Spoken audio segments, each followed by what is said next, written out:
Hey everybody, I'm back here and I'm joined by a very special guest. He is not only the general manager of NXT, he's also a man behind the scenes who helps, grow the next generation of talent, the one and only William Regal. William, it's a pleasure to speak to you again.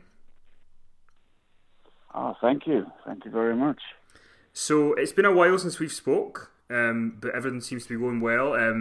I, I mean, obviously the success of NXT and the UK Championship Tournament, everything seems to be going pretty well right now. Yes.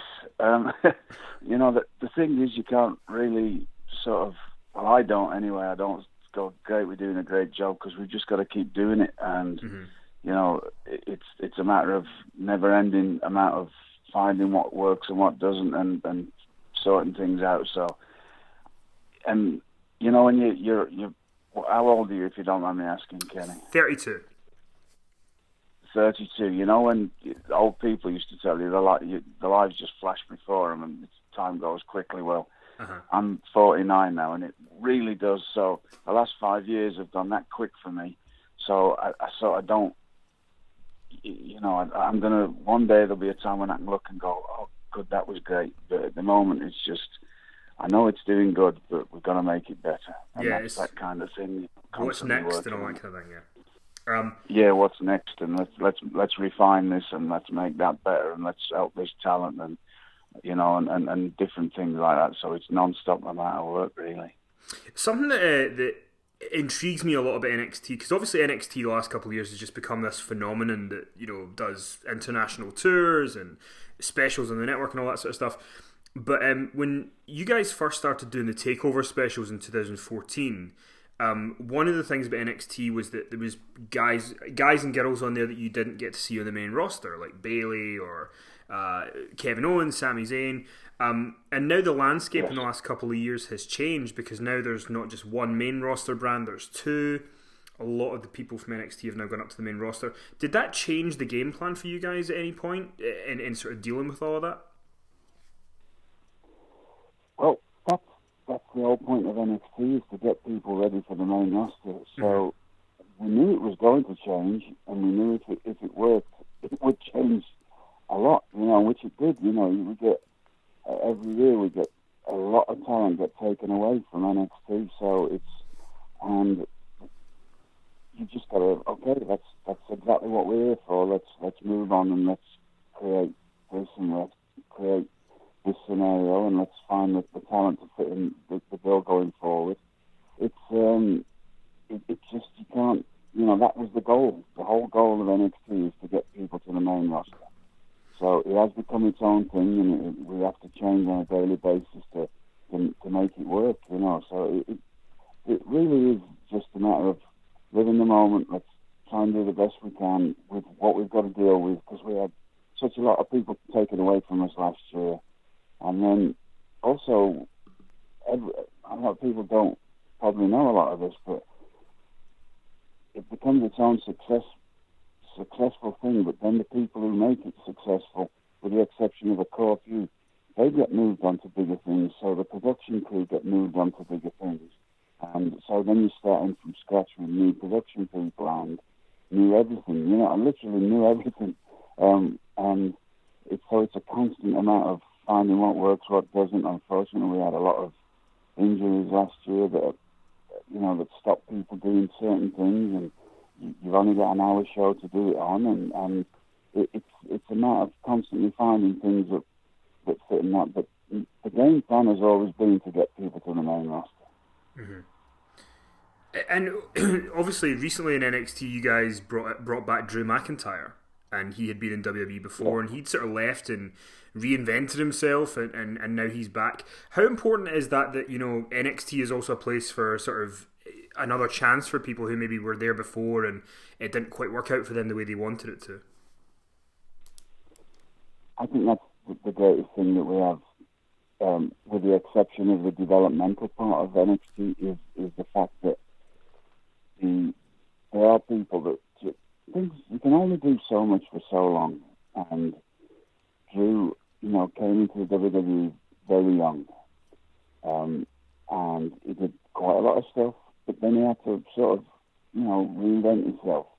which he did in an exceptional way. He's actually like, you couldn't ask for a better, like, somebody to, like, a role model for anybody who's out there who's sort of that's already in our industry and go, look what Drew did.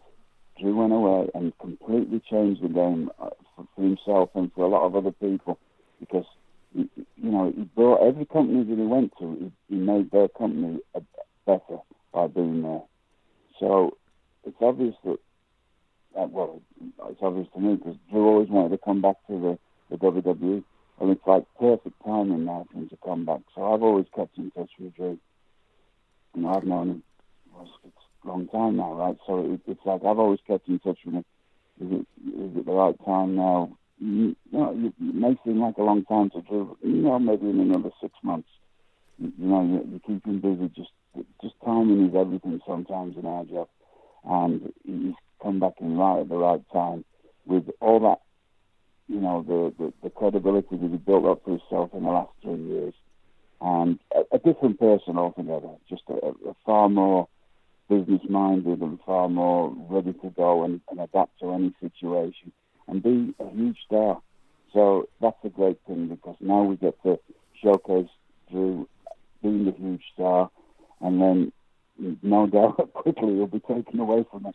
But we hope not. To be honest with you, we hope not. And I don't think Drew wants to do that either, because he knows that the credibility that he can get being a major player in NXT is worth something in itself. It's worth a huge amount. So then you can go up with more of a name value going forward. Not that he hasn't got one, but you can create more for yourself, and he's very understanding of that. Yeah, for sure. And it's interesting because obviously I'd seen a lot of Drew's stuff when he left and the stuff that he did before he came back. But I was at the NXT tapings right after WrestleMania, where Drew had the matches with Oney Lorcan and Andrade Cien Almas. And it was just, I think if people had not seen him for some reason since his last WWE run, it really does feel like a completely different performer, and it does feel like the sky's the limit for him. It does to me and everybody else that's watching as well.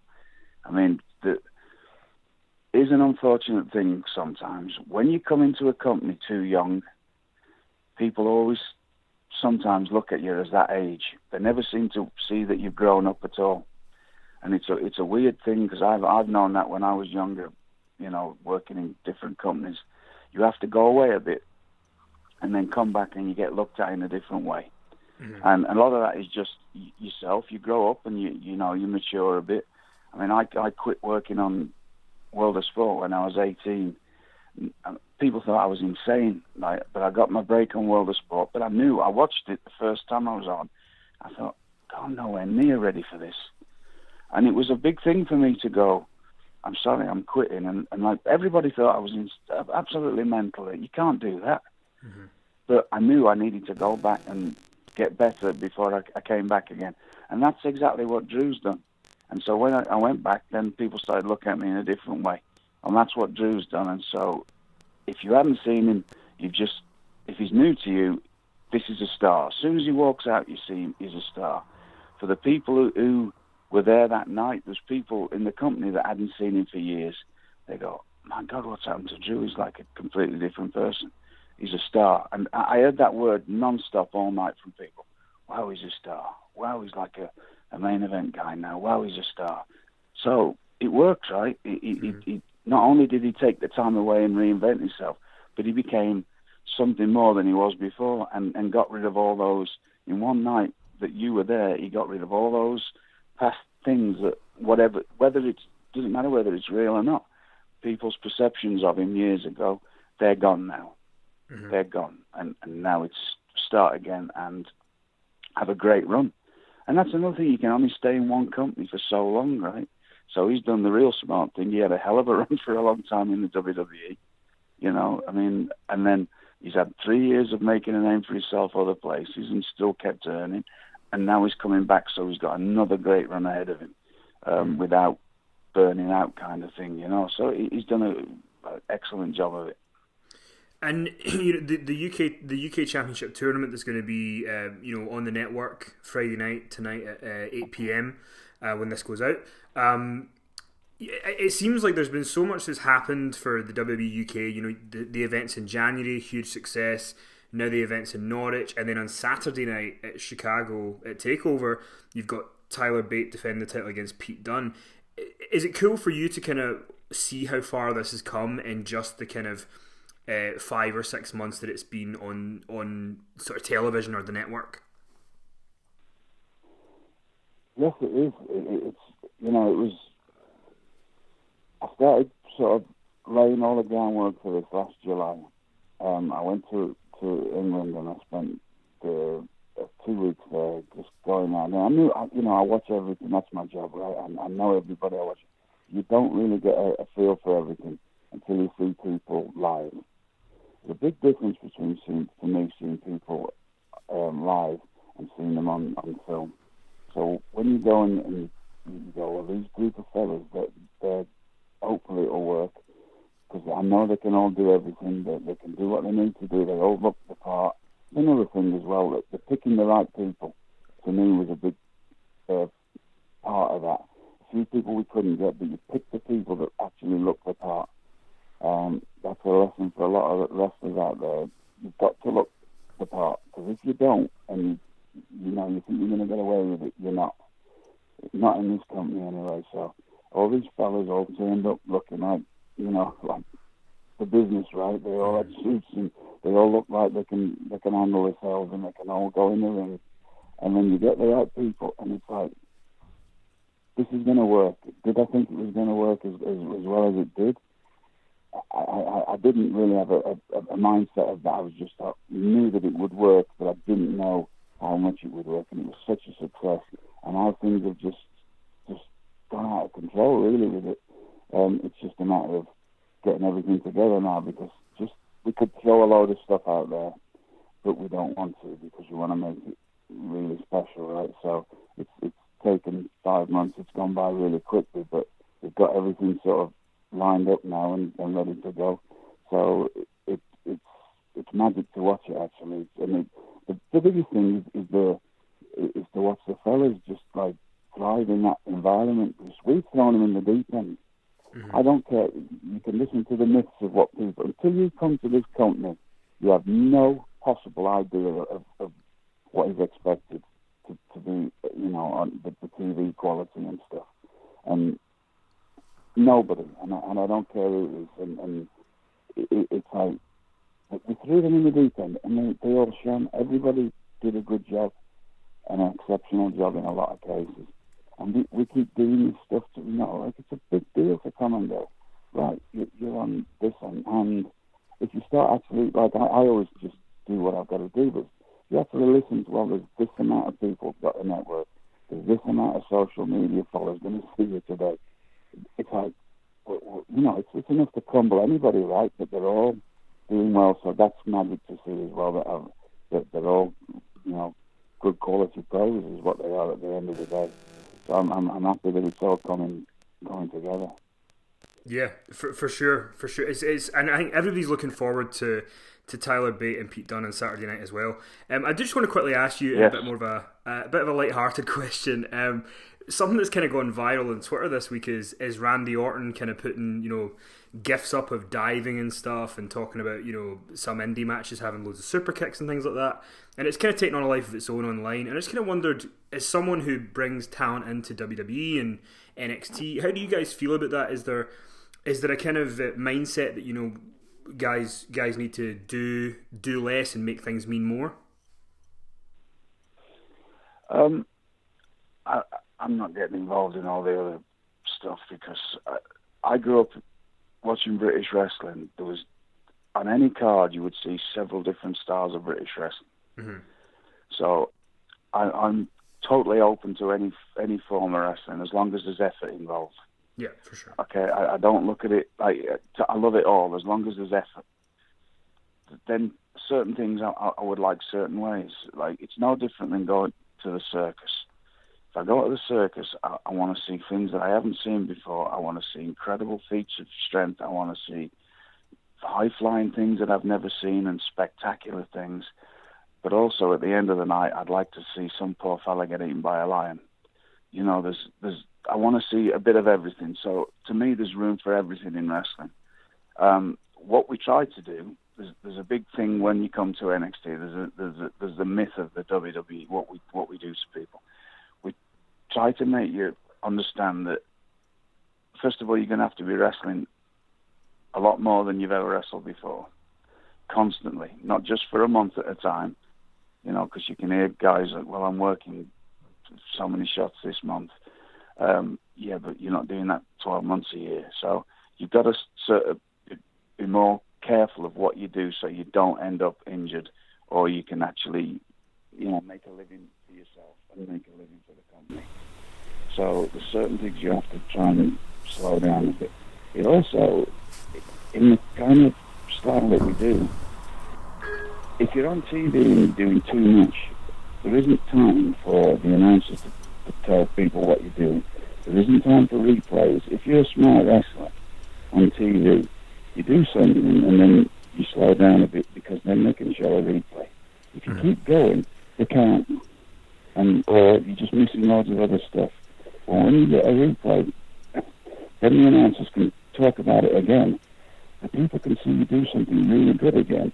And then it's like marketing yourself far better. Does that make sense? Because if I just see something once and it's gone, that's it. But if you do something really good, and then I get a chance to digest it, and then I get to see it again, and then I get the announcers to tell me how good you were twice, then that is how to market yourself to people. So there's certain things that we do that people will say, well, you don't do this, you don't do that, or you slow down too much. And it's all in how you want to interpret it, and it's all in how you want to actually make it work for you. You tell people certain things, and they don't quite get a grasp of it, and then maybe slow down too much, or they maybe, it's all a learning curve. And what happens is, eventually, whether you work for WWE or you're not, as you get older, and the longer you do this, the more you see that, I can get more out of that and without doing so much of that. And I get more reaction from doing that than doing that. And it's just it's a learning curve, right? It's everything that you're learning. The older you get, you get more kind of figuring out where to do things, or you get hurt and then you go, right. Personally, my diving days ended when I was 21. I used to dive over the top rope and somebody didn't catch me. I dislocated my shoulder and I went, right, that's the end of that. Mm-hmm. But I was lucky for me that I was tall and I was big and I could do that sort of wrestling style that I could do. But it's just a matter of learning what works, what doesn't, because otherwise you end up with a very short career, or you end up just being able to tell better stories or whatever else it is, right? But there's a time and a place for everything. There's no rights and wrongs. It's just a matter of trying to, there's always going to be arguments between people of different styles and different people in different companies. I don't buy, I just let them go on with all that stuff. Yeah. You just got to figure out what works for you and what the company who's paying you basically is what they want and how they like you to sell your wares to the world. And that's basically what it is, because TV or any kind of, whoever you're working for, that's your shop window. That's how you sell yourself to the world. But if the companies that you work for saying, look, we want to just slow down a bit so we can film your face doing that, because if we can't see your face, nobody can understand what's going on inside you. You can see loads of news, but sometimes you need to see somebody's facial reaction and get a good shot of it and make sure, even if there's no TV, so the arena can see your facial reaction so I can see what's going on. Because if I can't see that, it's very difficult. Or even if you wear a mask, just let me see your body motion, let me see the angst or the pain you're in or whatever else, so people can understand it more. And different crowds as well. Every crowd goes to a different thing. Some crowds like a certain style, so it's just a matter of being able to adapt. If you can do the most hardcore crowd and do all kinds of stuff, which is great. But then if you went to the middle of, if you went to I don't know, I'm trying to think of somewhere in Mid-America somewhere, or somewhere in the middle of, like, I used to work in fishing villages in Scotland and stuff, right, in the 80s. If you went to some of these places in the 80s and did a fast-paced match, they were happy just being entertained, but they didn't see wrestling very often, right? So it's just a matter of, what's the point of doing all that crazy stuff that I could get out with when I can just do more basic wrestling and more entertaining stuff to entertain the crowd and send them all happy.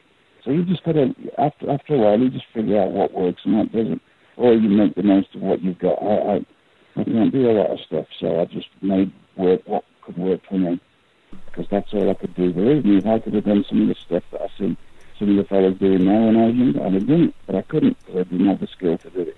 Mm-hmm. So that's all it is, really. It's everybody's going to have a different opinion. I think there's room for everything, but sometimes you just got to, it's time to let me see a face, let me see, let me feel the pain you're in, let me see this, let me see that, so I can digest it a little bit and so I can take a breath. And sometimes I don't want to see that. I'm happy to see just nonsense. There's no right and wrong, it's just depending on who you're working for. Yeah, and I don't want to take up too much more of your time, William, but just the very last thing. Obviously, you've been in WWE for a fair amount of time, and The Undertaker seemingly retired at WrestleMania. Do you have a favourite memory of him, just before we go? To be honest, a few times that just being him is my favourite memory of him. I get on very well with him, and he's a really good fella, and we've spent a lot of time together at different places and whatever else. But just the few times that I've never really been, I was luckily, I was in a lot of live event matches with him. I was never on TV much with him, but I was in a lot of live event stuff. The first time that I can't remember where it was, but just to be stood there in the ring waiting for him, and that music goes, that was there's nothing like it in the world. Absolutely nothing like it. It was just unbelievable.